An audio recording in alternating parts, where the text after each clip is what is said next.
नमस्कार शेतकरी मित्रांनो, आजचा व्हिडिओ खूप महत्त्वाचा आहे आणि मी तुम्हाला एकदम सरळ आणि खरी माहिती देणार आहे.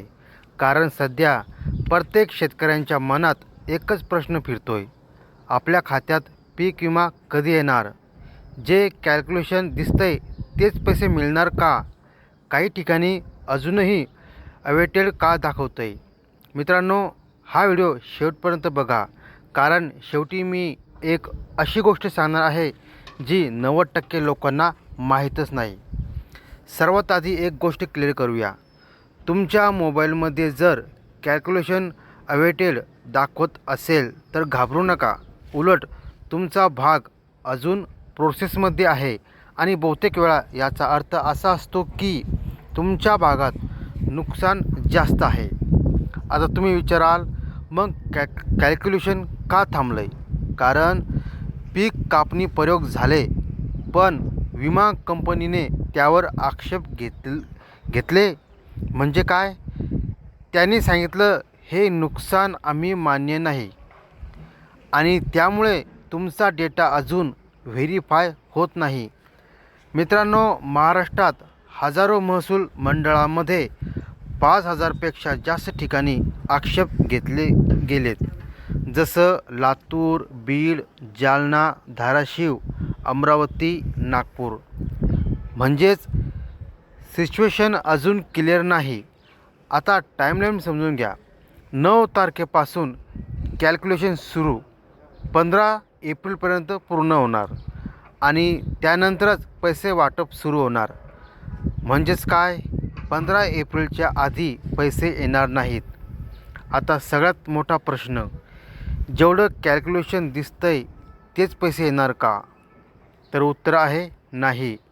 ते फक्त मंजूर रक्कम आहे, अजून फायनल पेमेंट बाकी आहे.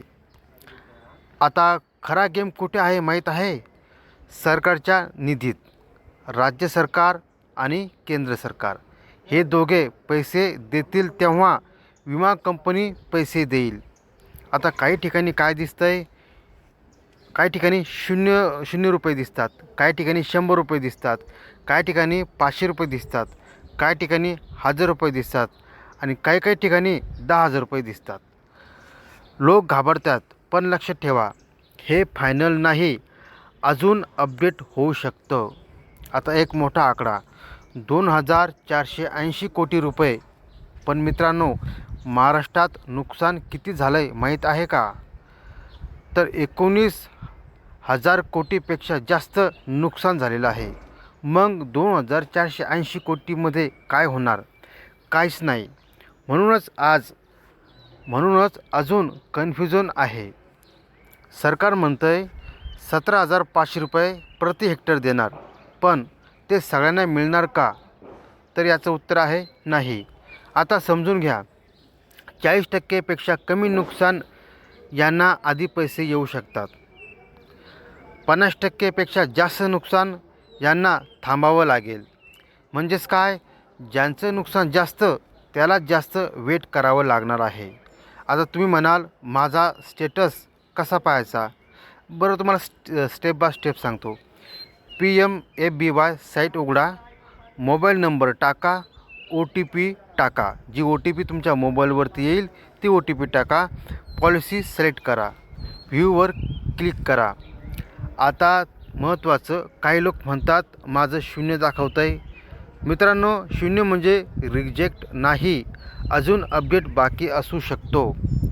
आणखी एक गोष्ट, प्रत्येक जिल्हा वेगळा आहे, प्रत्येक महसूल मंडळ वेगळं आहे.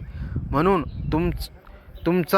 तुमच्या मित्राला 10,000 किंवा 5,000 मिळाला म्हणून तुम्हालाही मिळेल असं नाही. आता सगळ्यात मोठा प्रॉब्लेम काय आहे? माहिती कुणी देत नाही.